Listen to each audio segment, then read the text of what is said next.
8 de la mañana con 10 minutos, 8 con 10 minutos. Continuamos en Punto Noticias, primera emisión, y saludamos a Carlos Oporto, analista de datos, que nos acompaña esta mañana para hablar del COVID-19. ¿Cómo está, Carlos? Buenos días, gracias por acompañarnos en Punto Noticias. Bienvenido. Le saludamos a Alexis Moncayo, quien le habla, Liceni Espinel.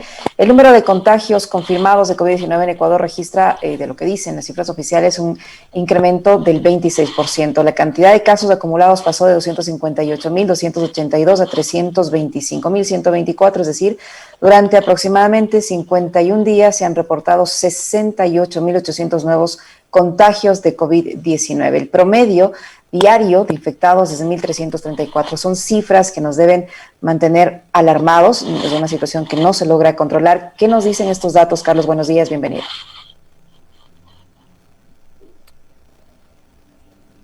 Carlos, creo que tiene cerrado el micrófono. Le pedimos por favor que lo encienda, si es tan amable. Sí, buenos días. Ahí sí lo tenemos. Hola, días, Carlos, Alexis. ¿qué tal? Muy buenos días, Licenia. Gracias por la invitación.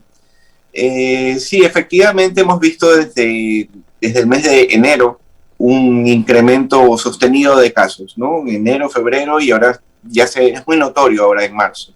Ha sido como una bola de nieve que hemos ido armando desde octubre, ¿no? Con cada feriado no se notaba tanto, pero era un aumento sostenido que hemos tenido. Específicamente lo hemos notado bastante ya en camas de hospitalización desde el mes de enero, que hemos estado al 100% en Pichincha y en Guayas. Lo que preocupa ahora es que estamos viendo el exceso de fallecidos, un incremento muy importante, ya que en octubre y noviembre estuvo un poco más tranquilo, teníamos 40 excesos de fallecidos y ahora estamos llegando a un promedio de 130 diarios, ¿no?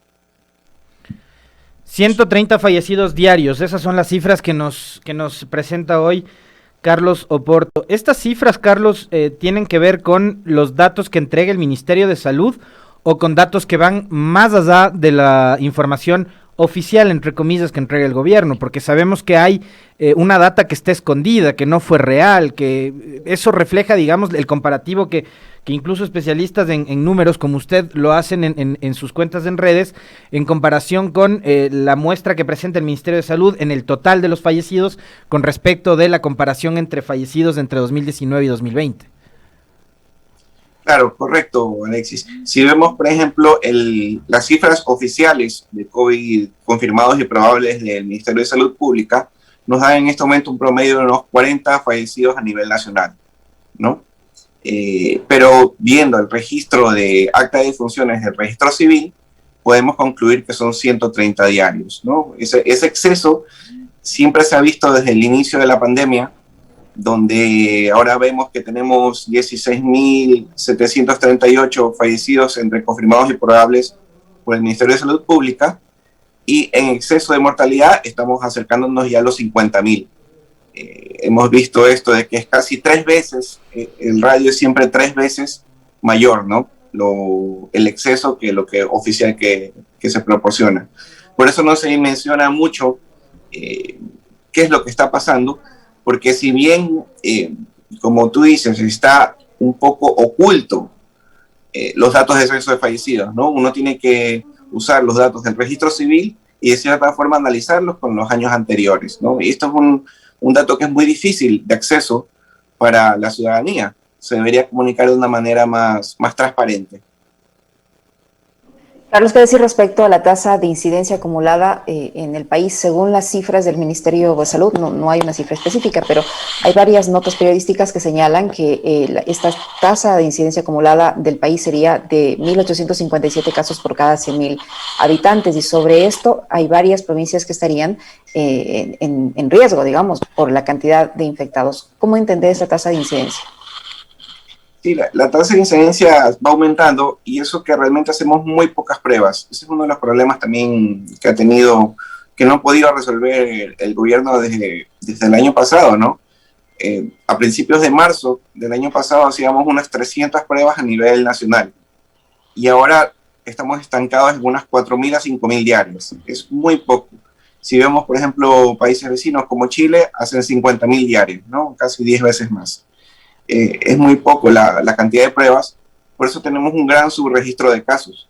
Tenemos, por ejemplo, que en En Guayas estamos más o menos con un promedio de 200 casos diarios, pero el exceso de fallecidos en Guayaquil es de 30 diarios. Entonces no concuerda, ¿no? Para nada las cifras de casos con las personas que están falleciendo.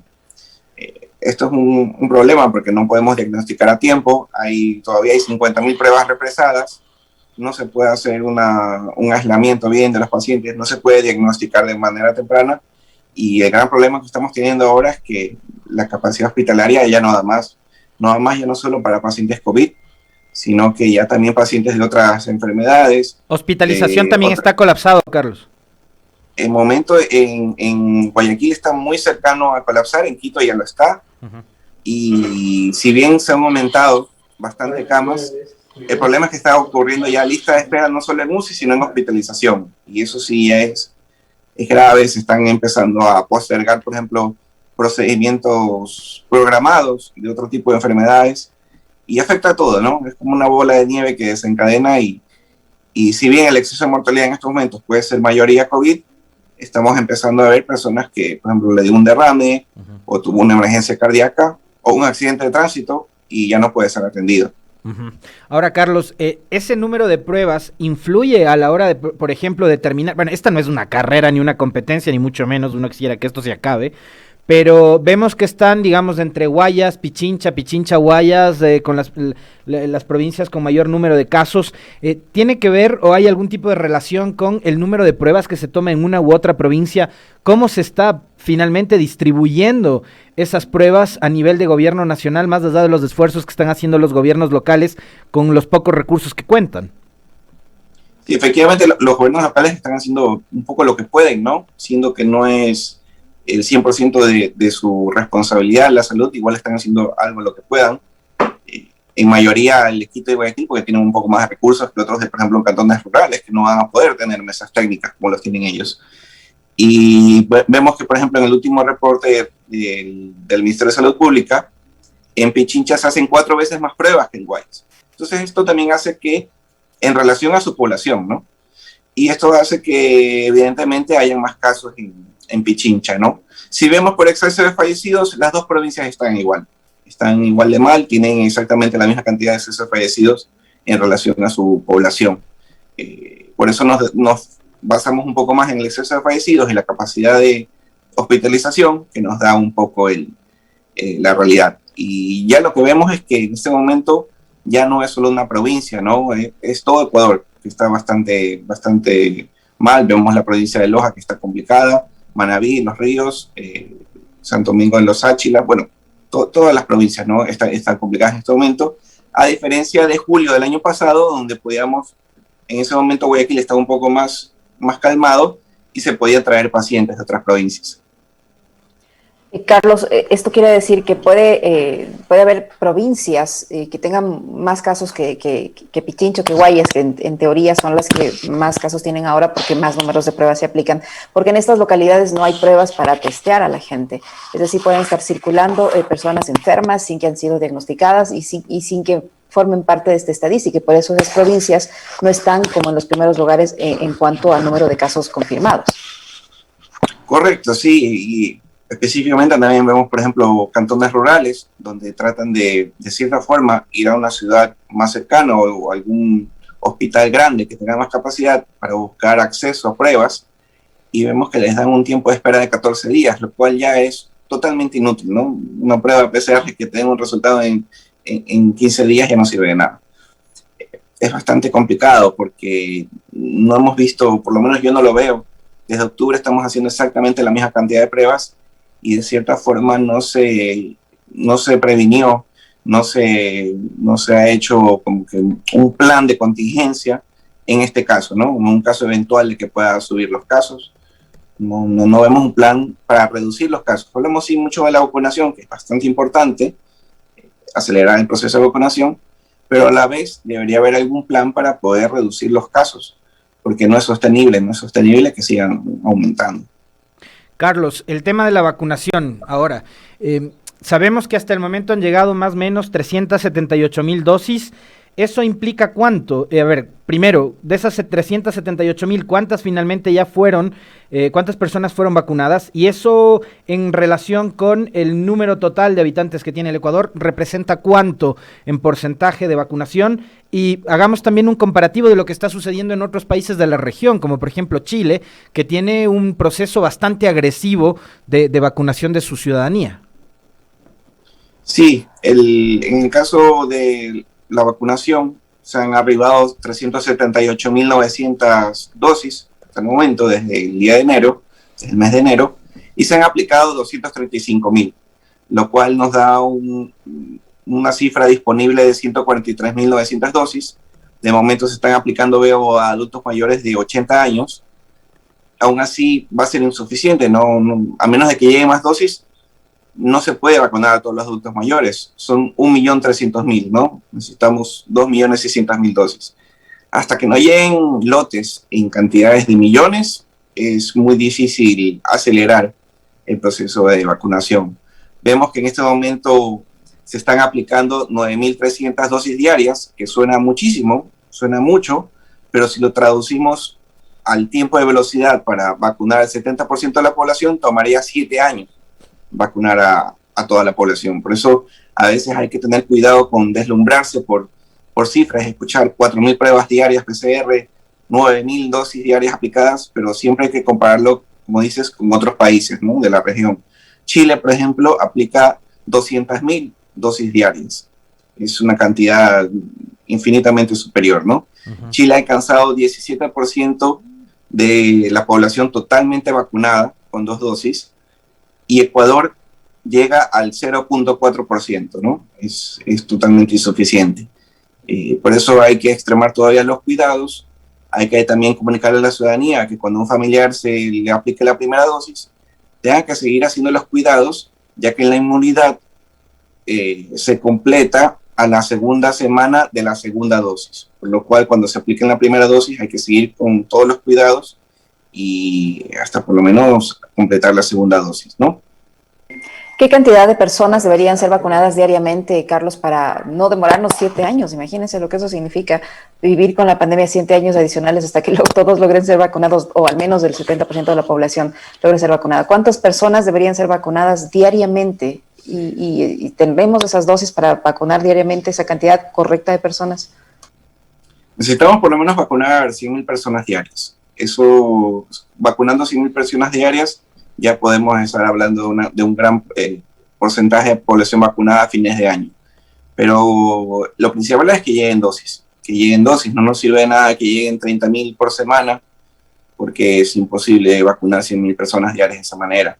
Tienen que llegar por lo menos un lote de 1 millón y ya con eso poder aplicar masivamente a la población. Lo que vemos complicado es el acceso, ¿no? El acceso a las vacunas. Tal vez se debería diversificar un poco más las compras y transparentarlas también, porque vemos muchos anuncios, pero a veces cuando se cuenta cuántas dosis llegan no es lo mismo, ¿no? Vemos que son 378.000 que han llegado, es muy poco.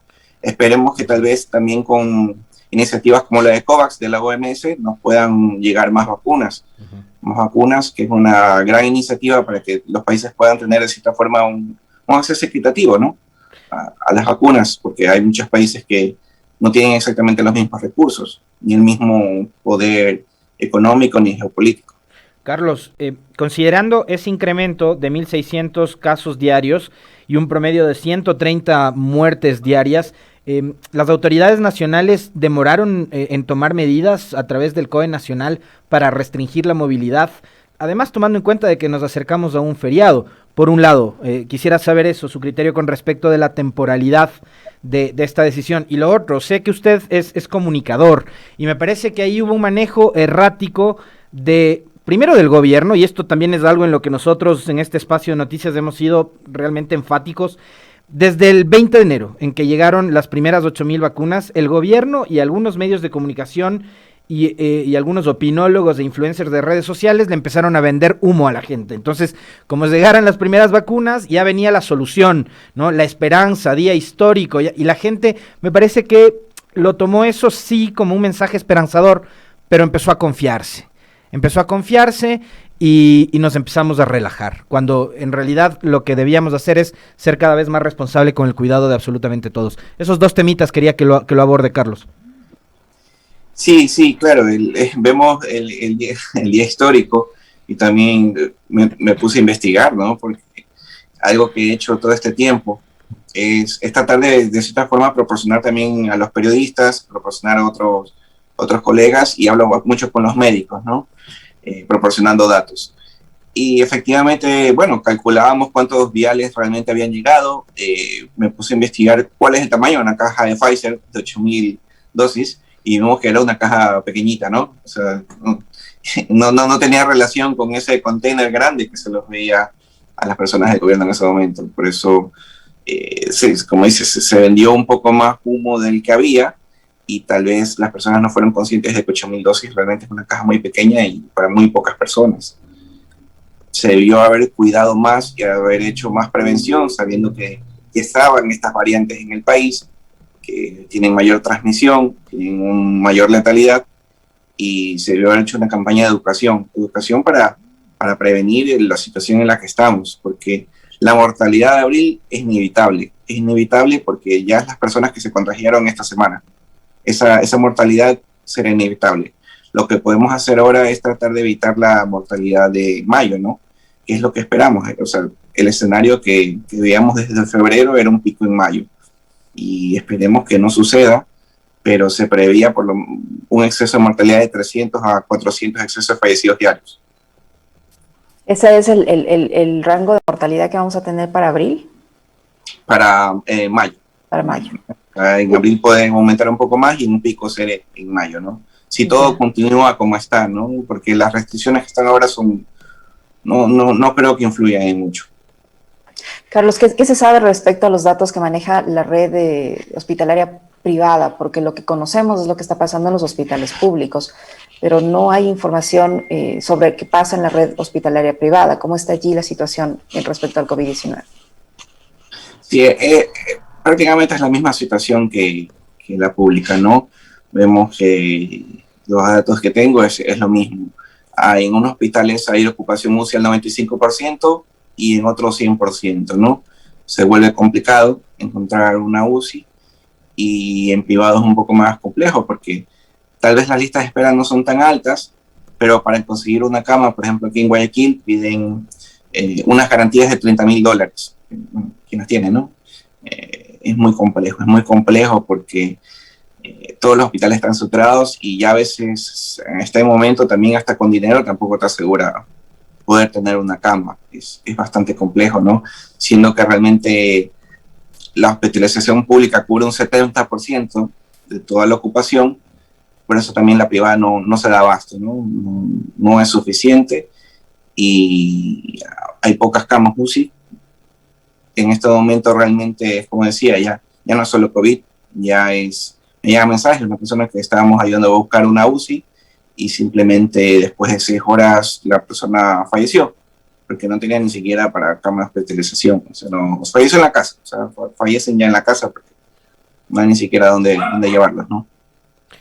Carlos, hay el riesgo, corremos el riesgo, yo no quiero ser alarmista ni mucho menos, pero por cómo están las cifras, corremos el riesgo de quizás enfrentar escenarios catastróficos como los que vivimos el año pasado, ¿o no?